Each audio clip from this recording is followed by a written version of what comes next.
سلاسي أملاك أبرهام ولدي موسى أنا استعلم قدست سلاسي تمسكنوا تمسكنوا تمسكنوا تبل على نفسي بوداس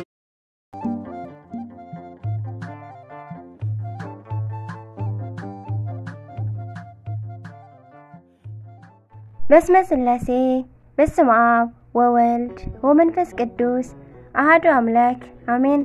سلام እግዚአብሔር አምላክ ምስኩላትኩም ይሁን። ስዝራ እግዚአብሔር አምላክ ከመይ ሓዲርኩም?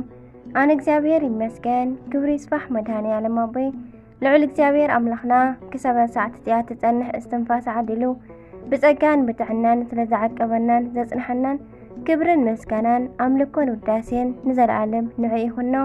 ከምኡውን ንታረረት ህሊና ቅድስተ ቅዱሳን ንጽሕተ ንጹሃን ወላዲት አምላክ ወላዲት ቃል ዝኾነት ቅድስት ኪዳነ ምሕረት አደይ ቅዱስ ወዳ ብዝሃባ ክብርን ምስጋናን ውዳሴን ይብጽሐያ። ከምኡውን ንኹሎም ቅዱሳና እግዚአብሔር አምላክና ብዝሃቦም ቃል ኪዳን ብዝሃቦም ጸጋ ከከም መዓርጎም ክብርን ምስጋናን ንዘለዓለም ንዖም ይኹን አሜን።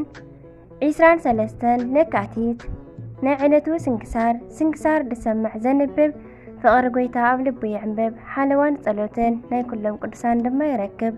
ዝክረ ጻድቅ ለዓለም ይህሉ ዝኽሪ ናይ ጻድቅ ንዓለም ይዝነብር አሜን። ካብ ኩሉ ክፉእ ዘበለ ክድሕኑ ንቅዱሳን ተማሕፀኑ አሜን።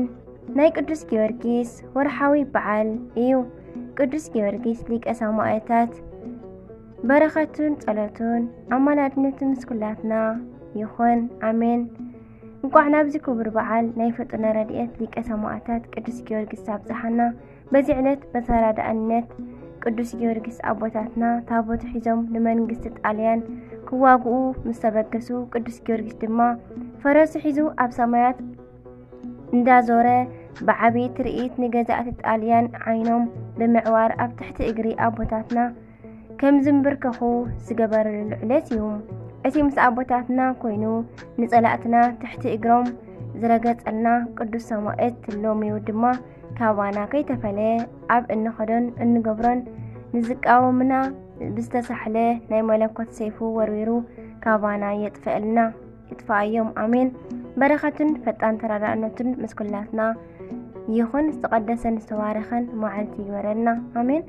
ለካቲት 23 እንኳዕ ናብ ዓብዪ ሐዋርያ ሰማዕትን ቅዱስ ፖሊካርፐስን ቅዱስ አውሳብዮስ ሰማዕትን ዓመታዊ ናይ ዕረፍቲ በዓል ብሰላም አብጽሐና። በስመ አብ ወወልድ ወመንፈስ ቅዱስ አሐዱ አምላክ አሜን። ቅዱስ ፖሊካርፐስ ካብ 70 ክሳብ 156 ዓመተ ምህረት ዝነበረ ዮሐንስ ወንጌላዊ ኣብ ራእዩ ካብ ዝመስከረለን 7 ኣብያተ ክርስቲያናት ናይ ሓንቲ ናይ ሰርምኔስ ጳጳስ ዝነበረ እዩ። ካብ ሐዋርያት ቅዱስ ዮሐንስ ቃል በቃል ዝተማሃረን ወዲ መዝሙሩ ዝነበረን አቦ እዩ። ዓቢ አጉናጢዮስ ምጡ ንአንበሳ ማለት ንአንበሳ ዝተውሃበ ማለት እዩ። ናይ ዝኽቡር ብጻይ ድማ ነበረ።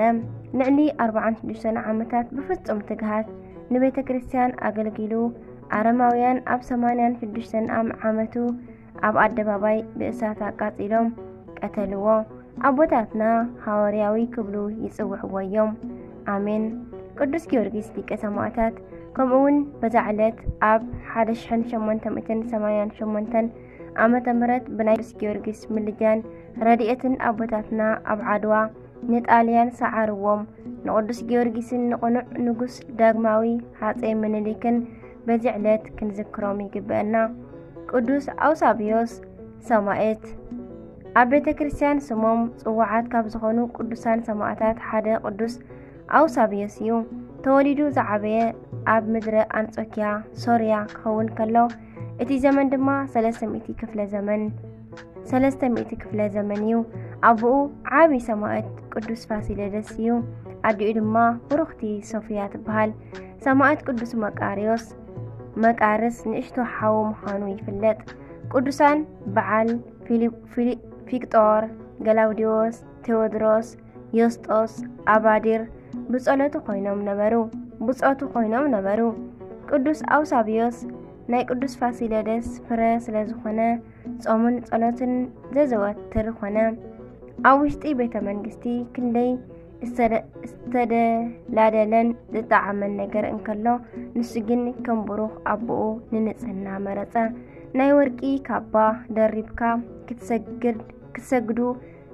ክትሰግዱ ምሕዳር ክንደይ ይድንቕ እቲ ዘመን ብጣዕሚ ገሮማን ዝኾኑ ቅዱሳን ኣብ ቤተ መንግስቲ ዝተራእይሉ ነበረ ቅዱስ አውሳብዮስ ብምጽዋት ብጾምን ጸሎትን ዝነብር እኳ እንተኾነ በብግዚኡ ግን ናብ ኩናት ይላኣኽ ነበረ ምክንያቱ ንሱ ሓያል ናይ ኩናት ሰብን ሓለቓ ናይ ኩሎም ሰራዊትን ስለ ዝነበረ እዩ ኣብ ዝኸዶ ኩሉ ድማ ሓይሊ እግዚአብሔር ይስዕር ነበረ ሓደ ግዜ ድማ ምስ ናይ ፋርስ ቁዝ ሰባት ናብ ውሽጢ ኩናት ኣተው እዚ ኩናት ብላዕሊ ክመርሑ ቅዱሳን አውሳብዮስን የስጦስን ብኑማርያኖስን ንጉስ እዩ ተሸይሞም ናብ ውግእ ኣተው ኣብ ጎደና ኩናት እንከለው ግን ሓደ ኣታላሊ ሰላይ ብኢድ ጸላኢ ከም ዝወድቁ ገበሮም ዝተማረኹን ዝተኣሰሩን የስጦስን ሰራዊትን ክኾኑ ከለው ቅዱስ አውሳብዮስ ነዚ ሰሚዑ አልቀሰ ናብ ፈጣሪኡ እንዳተማሕፀነ ድማ ለመነ ኣብዚ ግዜ ድማ ቅዱስ ሚካኤል ካብ ሰማይ ወሪዱ አረጋግኦ ዓወት ሂብዎ ድማ ንብጻዩ ንየስጦስ ካብ እስር ቤት ኣውፅኦ ንጸላእቶም ድማ እንዳሳደዱ ኣዋረድዎም ወመጠው ከኒ ዘባነሙ ለጸርየ ከም ዝበለ ቅዱስ ዳዊት ኣብ መዝሙሩ ድሕሪ እቲ ውግእ ቅዱሳን አውሳብዮስን የስጦስን ብዓወት ናብ አንጾኪያ ምስ ተመልሱ ግን ዝሕዝን ዜና ሰምዑ ኣምላክ ኣማልክት ክርስቶስ ተኻሒዱ ጣዖታት በዓል አጵሎን አርዳሚስ እናተሰገደሎም ጽበጽሕሞ ጸንሕዎሞ እዚ ዝገበረ ድማ መንኣስ ሰይጣን ዝኾነ ርጉም ዲዮቅልጥያኖስ እዩ ነዞም ቅዱሳን ንጣዖት ስገዱ ክብል ከዓ ኣብ ኣደባባይ ሓተቶም ድፍረቱ ዘሕረቆ ቅዱስ አውሳብዮስ ግን ሰይፉ መዚዙ ናብቲ ንጉስ ተጓዓዘ ኣብቲ ግዜቲ ንጉስ ሃዲሙ ከም ዘምለጠ ንመሳፍንቱ ኣብ ሜዳ በተኖም አቡኡ ቅዱስ ፋሲለደስ